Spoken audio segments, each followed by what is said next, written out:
What is going on, guys? Welcome back to LOI Fan TV. Of course, we are here ahead of a fascinating international break. Ireland, of course, up against Latvia and France in the coming week. So, a massive week for Steve and Kenny. Of course, we have Latvia up first. We're going to be focusing on in this video. I'm going to be going through what team I would go for if I was Steve and Kenny in this game. And I'm also going to be doing a scoreline prediction at the very end of the video. So, make sure to stay tuned for that. If you're going to enjoy, make sure to drop a like in the video down below and make sure to subscribe. You might have some content around the Latvia game. Me and a few of the lads are going. So if you want to see some content at that, make sure to let us know down in the comments as well. And just another quick one as well, if you are interested in MMA, boxing, fighting at all, really, make sure to go check out a brand new YouTube channel called Rant and Rave. I'll leave a link down in the description below, but make sure to go check it out if you are interested. But enough about that. Let's jump straight into our starting 11 prediction. I'll put the squad up on screen right now in terms of what we're working with here. A couple of big decisions from Kenny that people haven't been overly happy with. The big omission probably being Ryan Manning from the squad has been very, very good in the championship this season. So a lot of people feel he was hard done by, and I would agree with that as well, considering who is in that position, that kind of left wing back role. Couple of other questionable shouts, maybe Mikey Johnston, who's kind of an unproven player, but Kenny does seem to like him, and maybe you can offer something different out wide. Will Keane, of course, getting into the squad as well. Jeff Hendrick, a couple of players that are getting over the hill a little bit, maybe not players that are overly inspiring in terms of the next generation, because this campaign, not that it's a throwaway, we're going to do our best to see what happens, but it is it's a long shot. It's a long shot, and I think it's about developing the squad more so than having a realistic ambition of finishing in the top two. But we will start off with the formation. I think Kenny will go with a 5-3-2. I think he should try and emulate what he will do against France and try and get minutes into the legs of the players that will be playing in that France game as well. The 11 I'm going to pick for this Latvia game isn't the exact same team I'm going to go for against France. I'll do a video ahead of that game as well. But it will be along the same lines, and a lot of the players, maybe 8 or 9 players, I'd say, will be similar to what I would anticipate Kenny going with. So I think it is a good idea to try and get the majority of the players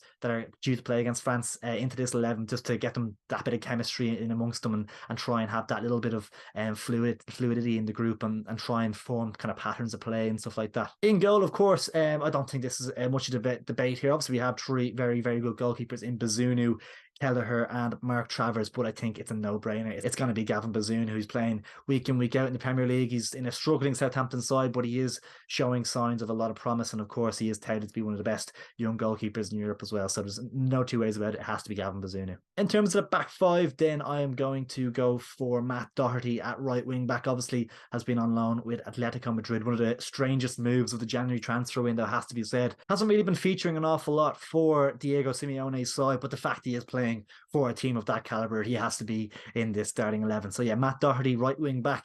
Then left wing back, I'm going to go for Callum O'Dowda. Obviously, this is one where I would have loved to have seen Ryan Manning get an opportunity in this squad and in this game. I don't think Callum O'Dowda will start against France, but I think it's a good opportunity for him to get a chance at left wing back in an unusual position for him.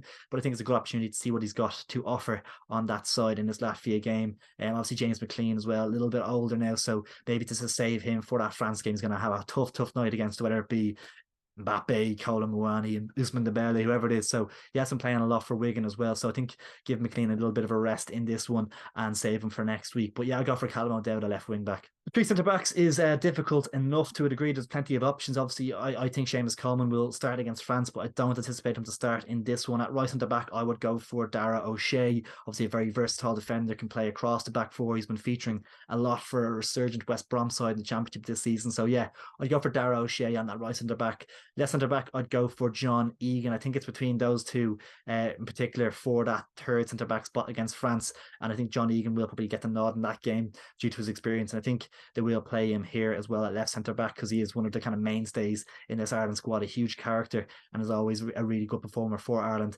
And at the heart of the defence, in that 3rd central back position, I would go for Nathan Collins. I think it's imperative to get minutes into his legs. Of course, we've seen him drop out of the Wolves side in recent times under Lopetegui, which is a massive shame. Obviously, they're kind of going for the experience with your Craig Dawson there instead of Nathan Collins. So, bit of a shame to see him kind of drop out of that starting 11 there. He was performing quite well for Wolves, and of course, another player tipped for a very, very big future. And of course, he's one of Ireland's best players as well. So, yeah, Nathan Collins has to be in this side for me.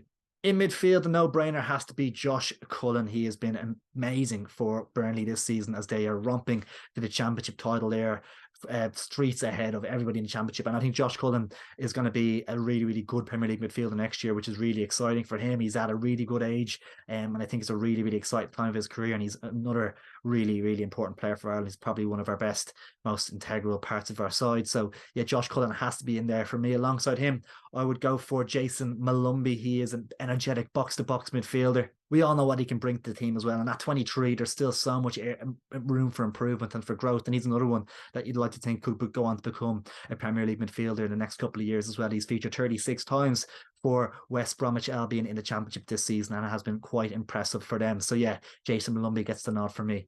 And then alongside that, it's kind of a take your pick. I really hope it's not a Jeff Hendrick or an Alan Brown, because we kind of know what they bring to the table already. I would love to see a little bit of creativity brought into the side. And I think that role is made for, in this game in particular, for a Will Smallbone. The 23-year-old has featured quite a lot for Stoke, and as of late, he has been really, really impressing. Stoke have had a kind of a weird season in the Championship, very inconsistent, but they've been a little bit better as of late, and that has coincided with Will Smallbone's upturn in performances as well. He's been really, really good for them. He was recently described as an underrated talent by manager Alex Neil. So yeah, he's definitely a player that has so much ability and will really offer something different to Ireland. And against Latvia, who will probably sit deep, it's going to be a different type of game to this France game. Hopefully we can be on the front foot, and a player like Will Smallbone could really kind of take control of the ball and really run the show. I feel like this type of game could be one where he kind of stakes a claim for future starting squads as well, and can really nail down a spot in this team, because it's definitely there for the taking. Looking at that midfield that we have, it's not the strongest, especially in that kind of number 10 position, that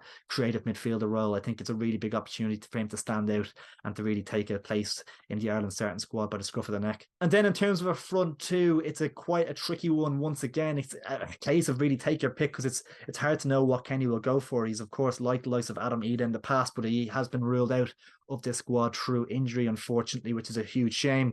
But there's so much young talent in this striking force. Obviously, as I mentioned, Adam Ida there, we've Troy Parrott, we've Evan Ferguson, Chidozie Ogbeni. There's so many players that are really, really talented and have a hugely bright future. I think the number one player that we all want to see, and we all want to see start both games in this campaign, is young Evan Ferguson, tipped to be, who knows, like, he really does look the real deal, doesn't he? You don't want to heap too much pressure on him, but I think give him a start in that Latvia game, see how he gets on. But yeah, looking at him, he doesn't get phased by much. He's standing out for an incredible Brighton side. They're in the semi-final of the FA Cup. They're flying in the league and challenging for European places. So it's a really, really successful team. He's playing under a quality manager in De Zerbi, who has backed him to the hilt. He's really, really come out publicly and supported young Evan Ferguson, 18 years of age. So you don't want to pile the pressure on him too highly. We kind of saw that with Troy Parrott a couple of years ago as well. But this Evan Ferguson kid looks different. He looks special, and he has to start up front for me. Then who goes alongside him? It's probably a toss-up for me between Michael Obafemi and Chidozie Ogbeni. It's quite a tricky one to know in terms of maybe the styles of play. Are Obafemi and Evan Ferguson maybe a little bit too similar?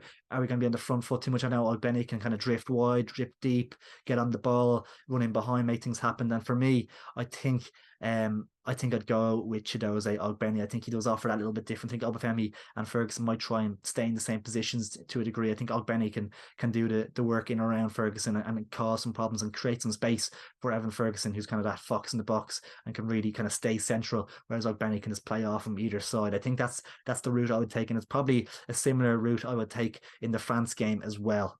But yeah, it's going to be super, super interesting to see how Stephen Kenny approaches this game and what starting 11 he goes with. I think it could be quite telling. Hopefully he goes for a strong, very strong side. I can't imagine him not doing so. This team I just named, I think that's probably like maybe nine of the players I would start against France as well. But we will see. Obviously, there's a big chance for a lot of players to maybe stake a claim, and we're gonna see a lot of players get on in the second half as well, and they can get an opportunity to show what they can do as well. It's a really, really exciting time, of course. And in terms of a scoreline prediction, I'm going to back the boys in green. You have to do it. I'm going to go for a 2-0 Ireland win. Evan Ferguson to get off the mark with his first Irish goal as well. How special a moment would that be? And it would really give us such a boost going into the France game as well. I think Latvia may frustrate us at times and stick behind the ball, and it's a good test for us ahead of the French game as well. It's a one that we'd look to be winning, hopefully, and it would set us off on a really, really strong start heading into next Monday night.